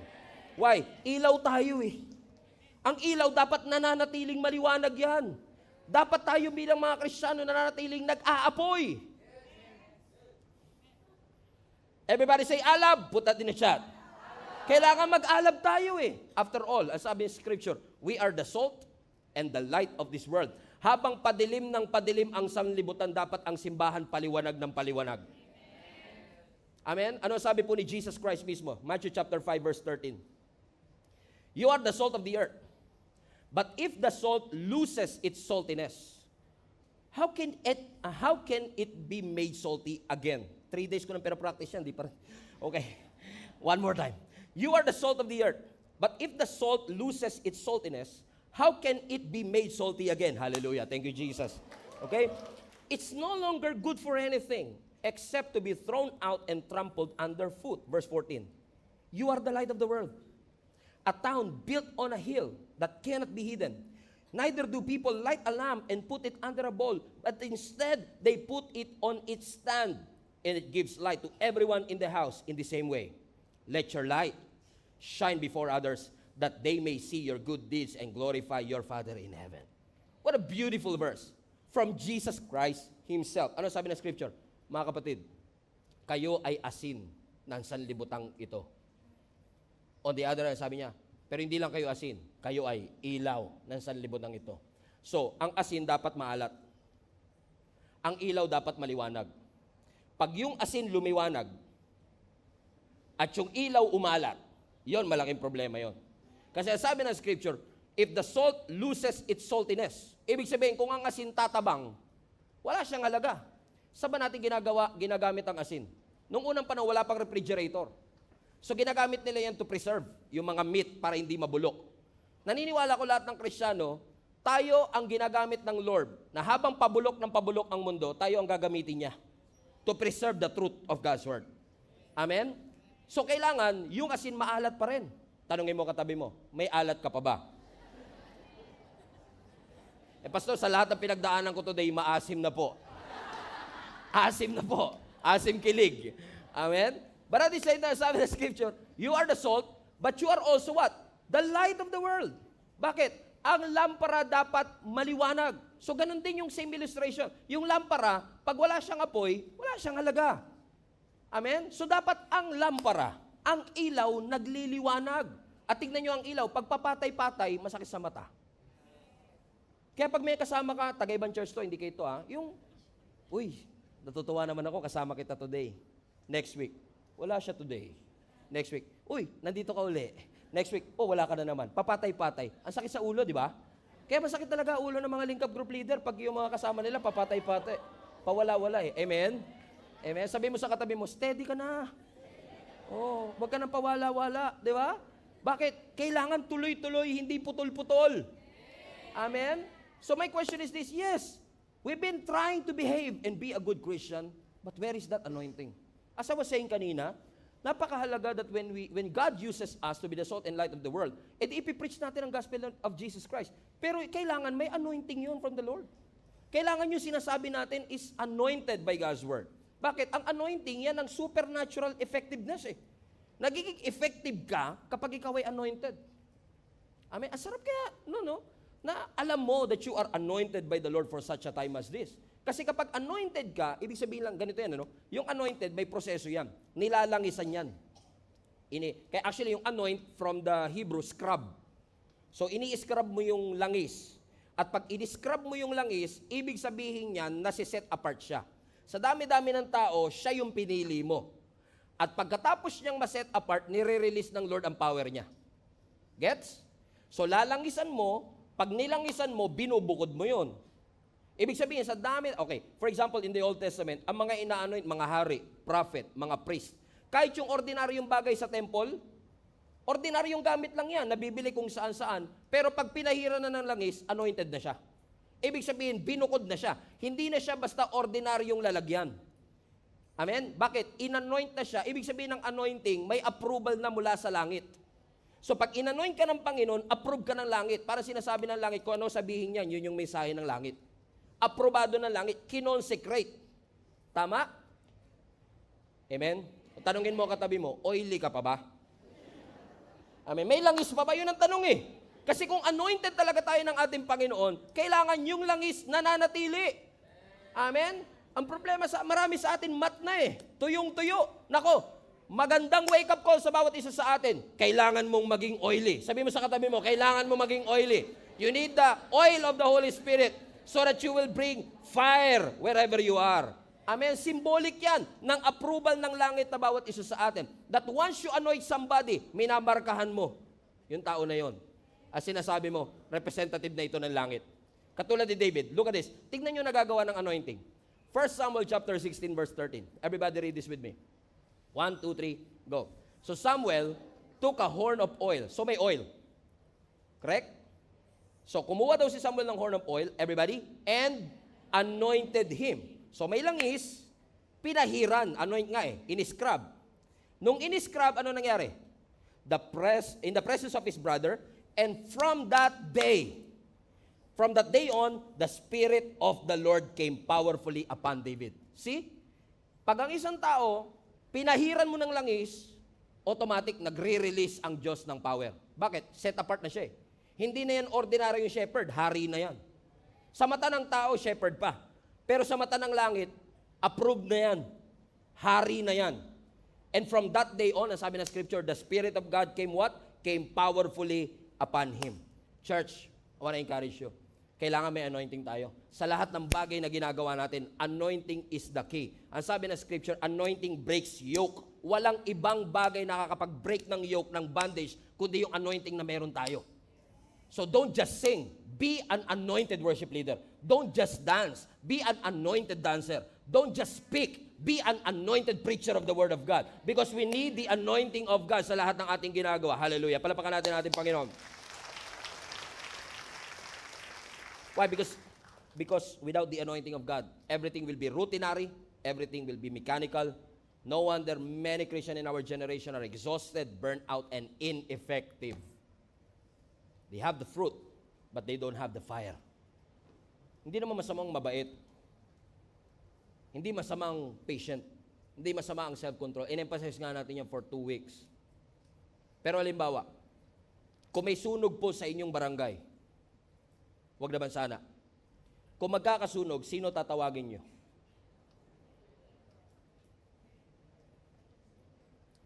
Tubero? Sino po tatawagin ninyo kapag may sunog? Bumbero. Now, kapag dumating yung bumbero, nasusunog na yung buong community, hindi pa sunog bahay mo, pero malapit na. Naranasan ko yan eh. Yung malapit na yung sunog sa bahay namin, magpapanik ka talaga eh. Pag nakakita ka ng bumbero, Sir, patulong naman. Palagyan naman po ng tubig yung ano. Eh kung may lumapit sa yung bumbero, sabi niya, huwag ka mag-alala, sir. Be patient. Maging pasensyoso po kayo. Mabuti ang Diyos. Andito po ako, gagabayan ko kayo, hindi ko kayo iiwan kahit ano mangyari. Sir, nasunog na yung kapitbahay, kami na po yung susunod. Huwag ka mag-alala, anak. Napakabuti ng Panginoon. Eh kahit bihis na bihis pa yan, kahit mabait pa yan, kung walang tubig yan, walang silbi. Correct? Bakit? Ano pumapatay? Tubig ang pumapatay sa apoy. And he was there in the first place para patayin yung apoy. Eh pumunta nga, mabait naman eh. Ano masasabi? Mabait eh. Di ba? Hindi natin kailangan ng mabait na bumbero sa ganung sitwasyon. Ang kailangan natin bumberong may tubig. Come on now. So as a Christian, pag may demonic forces na, may nasasaniban, tinawag ka. Mabait ako eh. Ayokong pagtaasan ng boses sa mga demonyo eh. Mahirap, di ba? Hindi, walang mabubuhay. Ang kailangan ano? Kawan ng Diyos. Ang kailangan dyan, soldier ng Panginoon. Yung kayang makipaglabanan. Bakit? Meron siyang kapangyarihan. Amen? Marked by the Lord to do the things that God wants them to do. Kaya sabi ni Apostle Paul, fan into flame. Paypayan mo yung apoy para lalo siyang magningas. Kasi pag nawala yung apoy na yan, sayang ang lahat ng bagay. Make sure that your fire, yung passion, yung dedication mo sa Panginoon, nandun pa rin. That every time you serve, nandun ang excitement. Kahit na 10 taon mo na ginagawa, nandun ang excitement. And I say this with all humility, for 25 years that God has used me to serve this ministry, to serve this church, every single time that I came here, hindi lang pag Sunday, every time I go to the office, nandun lagi yung excitement. Because I know that God is going to open new doors of opportunity. Laging nandun yung fire, laging nandun yung excitement, laging nandun yung pagmamahal natin sa Panginoon at yun ang nag-i-enable sa atin para lalong mag-alab para sa kanyang kaluwalhatian. Amen? I don't know who is this for. Let's land this plane. Na kahit pa bumagsak ka, kahit pa nagkasala ka, gusto ng Diyos ibalik yung fire sa puso mo. Hindi porket bumagsak ka, natapos na rin ang purpose ng Diyos sa'yo. Si David, on fire, anointed. Amen? Pero nagkamali. He committed an adultery kay Bathsheba habang nagtitake a bath.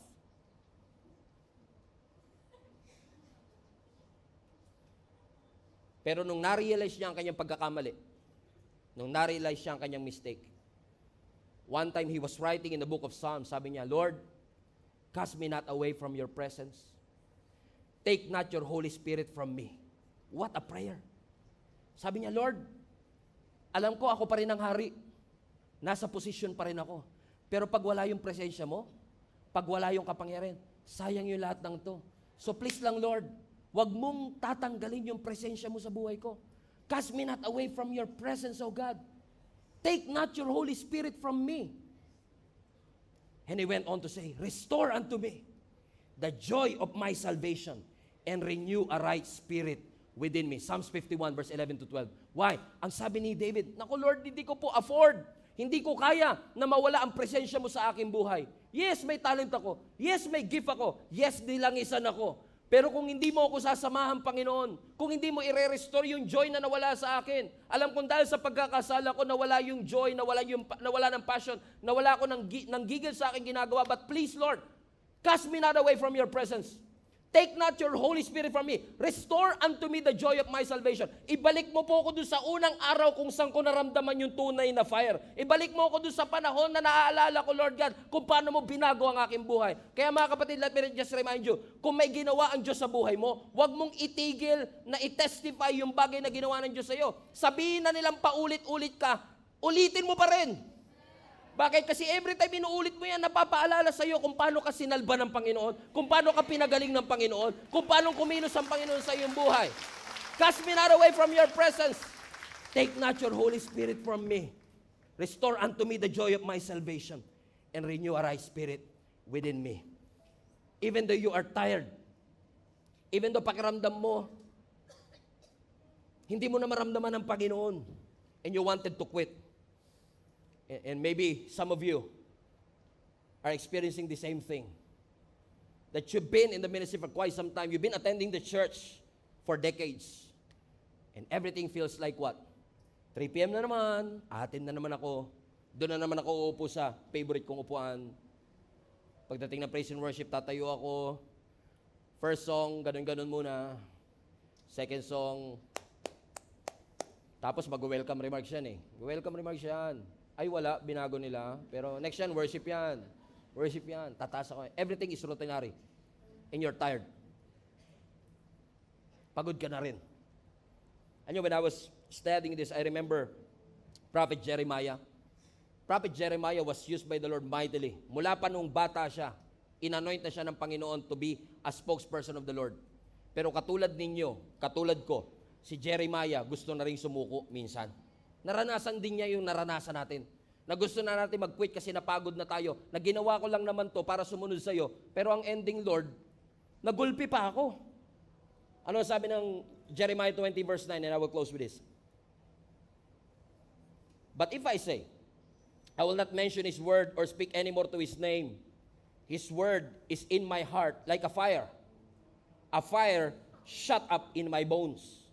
I am weary of holding it in, and indeed I cannot. Now think about this. Si Jeremiah na propeta, tinawag ng Panginoon at such a young age. Tinawag ng Lord para maging spokesperson. Imagine niyo to, tinawag na siya ng Panginoon, sumunod na siya sa Panginoon, na persecute pa siya. Ginulpi siya, binugbog siya, inalipusta siya. For what reason? Dahil lang pinipreach niya ang word of God. At dahil sawang-sawa na rin siya. Grabe, sinunod ko na nga ang Panginoon, naghihirap pa rin ako. Sinunod ko na ang Panginoon, nagulpi pa.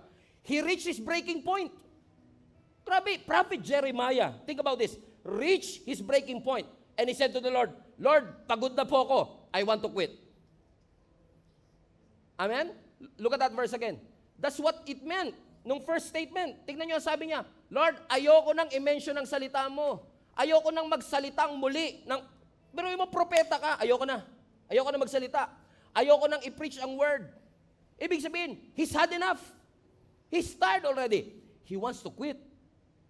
Even this good anointed prophet is tired, persecuted, misunderstood, and wanted to quit. To the point na spokesperson ka, pero sabi mo, tatahimik na ako. Spokesperson ng Panginoon, pero hindi na ako magsasalita. Hindi ko na ipoproklama ang salita at pangalan ng ating Panginoon. Pero watch this.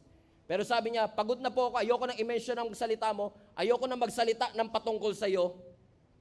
Pero yung word mo, Lord, na nasa puso ko, parang apoy. Parang apoy that shut up into my bones. Sumusuot sa kaibuturan ng aking buto, na kahit pigilan ko ang sarili ko kasi ayoko na, lumalabas ng kusa. Bakit? May fire from within. Gusto niya na mag-quit, pero may fire that is shutting up into his bones, that he cannot help it. Kasi pag yung tao talagang tinawag para magsalita, hindi mo mapapatahimik. Come on now. Bakit? Every time you read the Word of God, every time you go back to the Word of God as your foundation, you cannot help yourself. Gusto ko nang uminto, gusto ko nang sumuko, pero pag naalala mo ang salita ng Panginoon, bumabalik ulit sa mga buto mo. Kung bakit mo nga ba talaga pinaglingkuran ng Panginoon? Kung bakit mo nga ba talaga tinanggap ang Panginoon? Bakit mo nga ba talaga binigay ang buhay mo sa ating Panginoon? Napakabuti ng Diyos, pinapahirapan pa niya tayong mag-backslide. Napakabuti ng ating Panginoon, pinapahirapan niya pa tayong sumuko. Bakit? Every time na maiisip nating sumuko, ibabalik ng Panginoon yung mga salita na tutusok sa ating mga puso and will shut up into our bones. Bakit mga kapatid? Kasi alam ng Panginoon, this word is exactly what we need. Kakaiba ito. Merong internal force na every time gusto niya na mag-quit, tinutulak siya ng internal force. Tinutulak siya ng intense force para bumalik ka. Bakit? Parang si Peter, gustong mag-backslide. Pagkatapos mamatay ni Jesus Christ, gustong bumalik sa pangingisda. Ang sabi ng Lord, tingnan mo kung makakahuli ka. Wala siyang nahuli. Bakit? Pinahirapan ng Lord yung pagbabackslide ni Peter. Hindi ka ba nagtataka kung bakit gusto mo na mag-quit? May mga magte-text sa'yo, may mga magpa-follow up sa'yo, may mga magpapaalala sa'yo, ibabalik ka dun sa salitang tinanggap mo, salitang pinaniwalaan mo, salitang pinaglagakan mo ng pananampalataya ng Panginoon. Bakit mga kapatid? Gusto ng Diyos na mabuhay uli yung apoy sa iyong puso. You are gifted and talented, but God wants you to go back to the Word of God. Nakakatulong ang Sunday service, nakakatulong ang link up group, nakakatulong ang grow track. Pero ang pinaka-basic pa rin, back to the Word. Back to praying. Basic po yan. And listen to me. Kahit na gano'n ka na po ka-advance sa pananampalataya mo, nobody can outgrow the basic of reading the Word of God and praying. Kahit na gano'n ka nakatanda sa ministry, 40 years, hindi mo pa rin ma-outgrow to. Ilang beses ko na nabasa yan. Basahin mo uli. You will never outgrow the basics of reading the Bible and praying. And every time you remind yourself that even though you go through the valley of the shadow of death, you should not be afraid, for God is with me. Lord, thank you. Kala ko mag-isa na lang ako, pero nandyan ka po pala, Panginoon. Marami pong salamat. It is shutting up into your bones. Nare-renew yung fire mo. Sabi mo, susuko na ako, parang feeling ko, wala naman akong kakampi. Parang pinagtutulungan nila ako. Nabuksan mo, Psalms 46 verse 1. The Lord is your refuge and your strength, the very present help in times of trouble. Naku, patawarin mo ako, Panginoon. All this time, akala ko nag-iisa ako, pero nandyan ka pala para ipagtanggol ako. The Word of God is shutting up into your bones and reminding each and every one of you, you need that fire. Balikan mo yung fire na yung kapatid. When was the last time you open up your Bibles and really listen to it and allow the Word of God to shut up into your bones? You need that fire into your bones. And just as this Word is penetrating to your bones, sa Tagalog, tagos sa buto, ang kanyang mga salita, hayaan mo na every time you read the Word of God, face to face or screen to screen, allow the Word of God to ignite that fire into your bones. Alam mo, na-realize ko, kaya si Jeremiah, kahit gusto niya mag-quit, hindi siya makapag-quit. Kasi hindi niya lang binalikan yung apoy, na-encounter niya yung flame, ang ating Panginoon mismo. Kasi once na na-encounter mo ang Diyos, at may ginawa ang Diyos sa buhay mo, hindi ka na makakabalik. Hindi ka na babalik. Kapag cancer survivor ka, hindi ka na babalik kasi maalala mo lang na nung may cancer ka, tinulungan ka ng Panginoon. Na sinabi ng doktor sa iyo 3 months, 30 years later, buhay ka pa. Babalikan mo lang yung ginawa ng Lord sa iyo na yon, and that fire will shut up into your bones. Tatagos sa iyong buto. At marirealize mo, Lord, napakabuti mo sa aking buhay. Totoo nga, Panginoon. Salamat sa gift, salamat sa talent, pero mas marami salamat sa mga salita mo na sumusuot sa aking buto para magpaalala sa akin na wala talagang imposible sa iyo. Come on now, palapakan natin ang ating Panginoon. He's good! Hallelujah! Hallelujah! Hallelujah! Everybody stand to your feet. High five at least 3 tao, sabi mo sa kanya, apuyan ka ng Panginoon sa mga oras na ito.